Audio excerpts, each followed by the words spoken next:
Hi mga ka-taste buds! Ngayong araw na to ay magluluto tayo ng ginataang kalabasa at syempre lalagyan natin ng kaunting sitaw.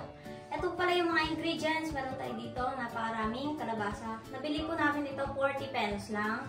At syempre ito po yung sitaw natin na nabili ng 20 pesos. At syempre gagamit din tayo dito ng dalawang gata. Ito yung Coco Mama. Pero kung gusto nyo po yung ano lang na gata, syempre pwede din po yun. At syempre, gagamitin tayo dito ng malunggay at siling green. Isasabay na natin ito mamaya para hindi umanghang. Gagamit din tayo dito ng bawang tsaka sibuyas. At syempre, kaunting alamang. At isasabay natin ito iprito sa kabilang kawali habang nagluluto tayo. Kaya naman, magsimula na tayo.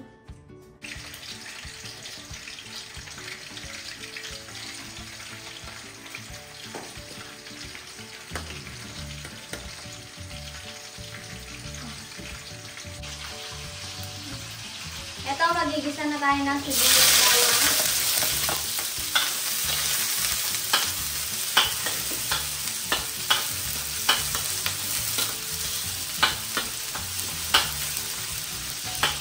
Ito, nakalimutan ko ilagay yung isalo kanina sa mga ingredients, yung kaunting baboy. Optional lang naman po ito. Ayaw nyo po maglagay, okay lang yan.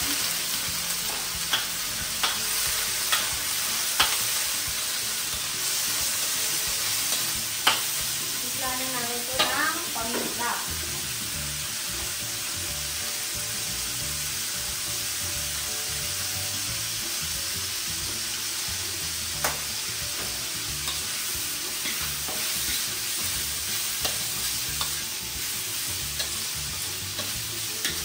Ito, ilalagay na natin yung alamang pag ganyan na kaganda yung ating baboy.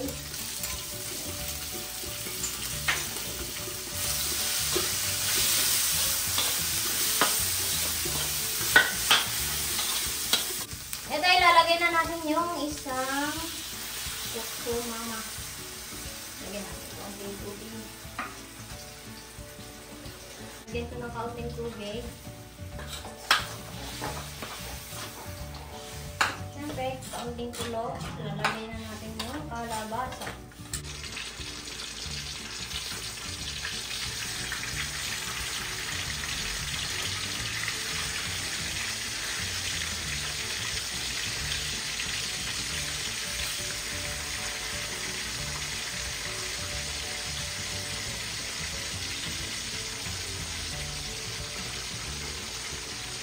Ilagay na natin yung kalabasa.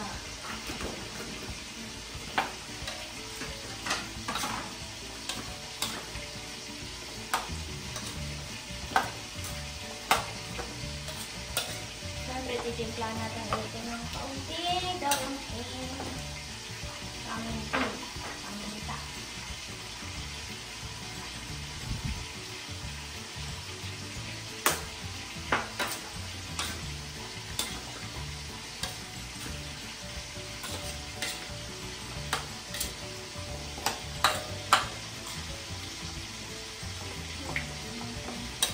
Ito, ilalagay na rin natin yung ating kaunting sitaw para naman sumabay na siya sa lambot ng ating kalabasa.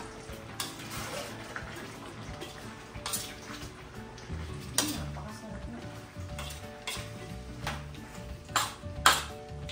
Siyempre, mamaya pag naglagay tayo ng gata, maglalagay pala tayo ng Knorr shrimp cube at dilis. Ito, ilalagay na natin yung Knorr shrimp cubes. Yan, isang piraso lang.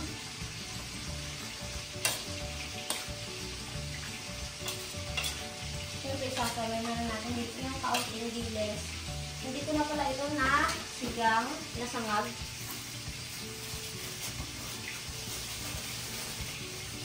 Yung kaunting-kaunting lang ilalagay natin.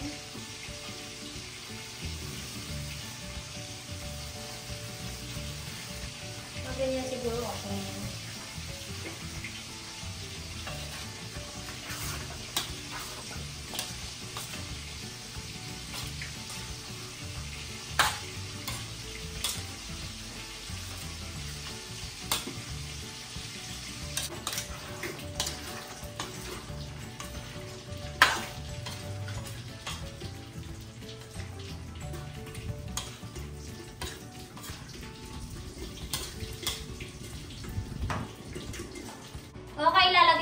yung siling green tsaka yung malunggay. Sabay na natin yan.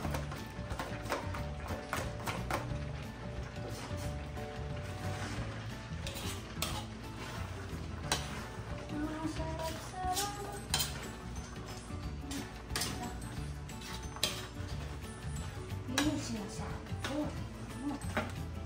Pagkain dyan. Diba?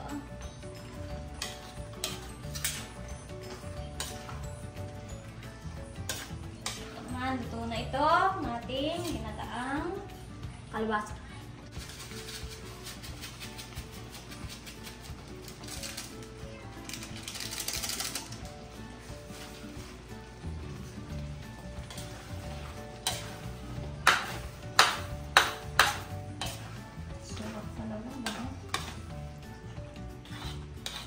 Ayun mga ka-taste buds, luto na po yung ating kalabasang ginataang kalabasa. Kaya naman kung ako sa iyo, kung nagustuhan mo po yung luto ko, murang-mura na po iyon. Huwag po kalimutan mag-like, share, and subscribe. So ito mga ka-taste buds, kain tayo. Ito yung niluto niya na ginataang kalabasa with sitaw, baboy. At syempre nilagyan dito ng malunggay plus ano pa ba meron dito? Siling green. Ayan. So talaga napaka-healthy ng ulam natin. Then meron din tayo doong galunggong, pritong galunggong. Ayan, sarap niya, no?